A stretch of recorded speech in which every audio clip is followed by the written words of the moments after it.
మట్ల భూముల్లో పేదల ఇళ్లు కూల్చివేసిన ఘటన ఇప్పుడు రాజకీయ సెగలు రేపుతోంది. ఈ నేపథ్యంలో తెలంగాణ జాగృతి అధ్యక్షురాలు కవిత ప్రభుత్వంపై విమర్శలు గుర్పించారు.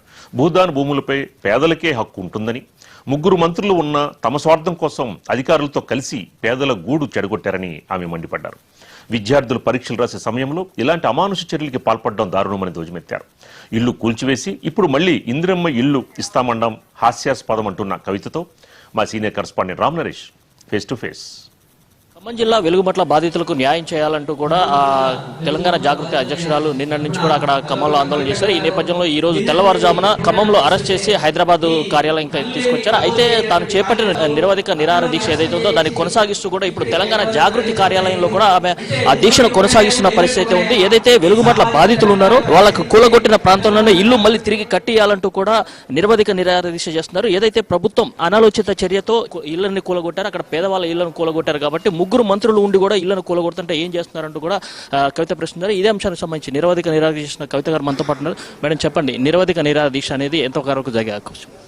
చూడండి, అన్యాయం అయితే జరిగింది, ప్రజలకు చాలా ఇబ్బంది కలిగింది. మరి వారికి కలిగినటువంటి ఇబ్బంది రాష్ట్ర ప్రజలందరికీ తెలియాలని మా వంతు ప్రయత్నం చేసిన తర్వాత కూడా గవర్నమెంట్ నుంచి రెస్పాన్స్ గానీ, కనీసం కలెక్టర్ గారు వెళ్లి వాళ్ళ దీన పరిస్థితి చూడడం కానీ చేయలేదు. ఏం అడగలేదు. నిన్న మేము ఏదో వెంటనే పట్టాలి అని నిన్న అడగలేదు. నిన్నేం అడిగినాం, కలెక్టర్ గారు రావాలను అంతకే బేషజాలకు పోయినారు. కానీ బాధితులందరూ కూడా ఒకటే డిమాండ్ చేస్తున్నారు, మా భూమి మీద ఎందుకు పెద్దవాళ్ళు కన్నేశారు, మా భూమి నుంచి ఎందుకు మమ్మల్ని పంపించేసినారు. అన్ని సర్టిఫికెట్స్ ఉండగా, కోర్టు ఆర్డర్స్ ఉండగా, అప్లై చేసినటువంటి పెండింగ్ అప్లికేషన్స్ ఉండగా ఎందుకోసం ఖాళీ చేసిన 31 ఎకరాల భూమి కేవలం మీద పెద్దవాళ్ళకి ఇవ్వడానికి కాజేశారు అన్నది వాళ్ళ ప్రజలు చెప్తా ఉన్నారు. కాబట్టి ప్రజల పక్షాన్ని నిలబడి ఖచ్చితంగా ఎక్కడైతే ఇల్లు కూలగొట్టినరో అక్కడే కట్టిమని డిమాండ్ చేస్తున్నాం. మరి పోలీసు వాళ్ళు నిన్న అక్కడ అరెస్ట్ చేశారు, ఇక్కడ దీక్ష కంటిన్యూ చేస్తున్నాము. మరి ఇక్కడ అరెస్ట్ చేస్తే అక్కడ దీక్ష కంటిన్యూ చేస్తాం. ఎందుకంటే ప్రభుత్వం ఒక స్పష్టమైన హామీ ఇవ్వాలి. అసలు ఆ భూమిని ఎందుకు ఖాళీ చేపించిండ్రు, ఎవరి కోసం ఖాళీ చేపించిండ్రు, మీకు వేరే ఇంటెన్షన్ లేకపోతే, రాంగ్ ఇంటెన్షన్ లేకపోతే అదే ప్రజలకు అక్కడే ఇచ్చేసేయండి. అదొకటి సింగిల్ డిమాండ్, వేరే ఏం లేదు. భూదాన భూములకు సంబంధించి అక్కడ ఉన్న పేదలు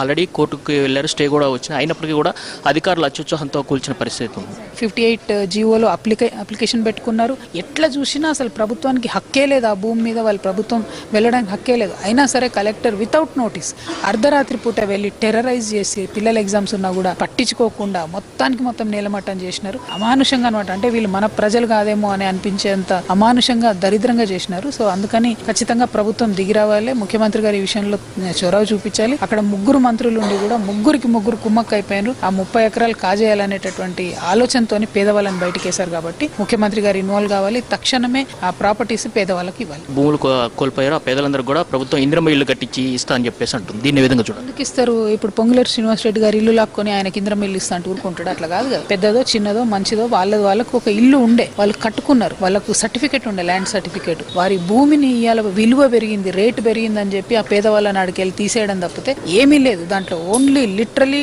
ఇంట్రెస్ట్ ఆఫ్ సమ్ పీపుల్. అన్యాయం, చాలా దారుణం. ఈ దారుణాన్ని సహించడానికి లేదు. ఖచ్చితంగా ఎక్కడైతే ఆ పేద ప్రజల భూమి తీసుకున్నారో అక్కడే వాళ్లకు పట్టా ఇవ్వాలి, అక్కడే డబుల్ బెడ్రూమ్ ఇల్లు కట్టించేయాలి. మీరు ముగ్గురు మంత్రుల పాత్ర ఉందంటున్నారు, వాళ్ళేమో మాకే సంబంధం లేదని కూడా చెప్తున్నారు ఈ విషయంలో.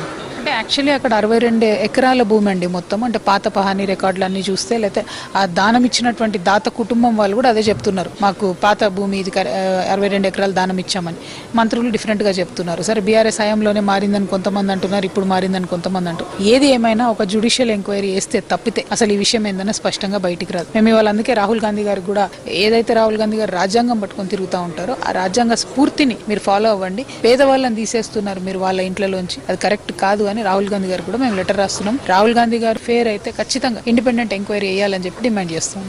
మొత్తంగా చూస్తే ఏదైతే పేదల ఇల్లు కూల్చారో ఆ ఇల్లు కూల్చిన చోటే వాళ్ళందరికీ కూడా బాధ్యతలకు న్యాయం చేయాలి. అంతవరకు కూడా తమ ఆందోళన కొనసాగుతుంది. దీంట్లో ముగ్గురు మంత్రుల పాత్ర ఉంది కాబట్టి వారిపై కూడా చర్యలు తీసుకోవాలని చెప్పేసి కవిత డిమాండ్ చేస్తున్న పరిస్థితి ఉంది. మొత్తంగా చూస్తే ఇప్పుడు తాను చేపట్టిన దీక్షకు అన్ని పక్షాల మద్దతు కూడా ఇస్తాయి కాబట్టి ఈ దీక్షను కొనసాగిస్తాము. గమ్మంలో అరెస్ట్ చేసినంత మాత్రం దీక్ష విషయంలో ఎనగడుగు వేసేది లేదు. ఇప్పుడు ఈ దీక్షను ఇక్కడ తెలంగాణ జాగృతి కార్యాలయంలో నిర్వహిస్తాము. అవసరమైతే ఎక్కడైతే వెలుగుమట్ల బాధితుందో వాళ్ళు కూడా ఇక్కడికి వచ్చి తమకు సంఘీభావం వ్యక్తం చేసే అవకాశం ఉందంటూ కూడా కవిత చెప్తున్న పరిస్థితి.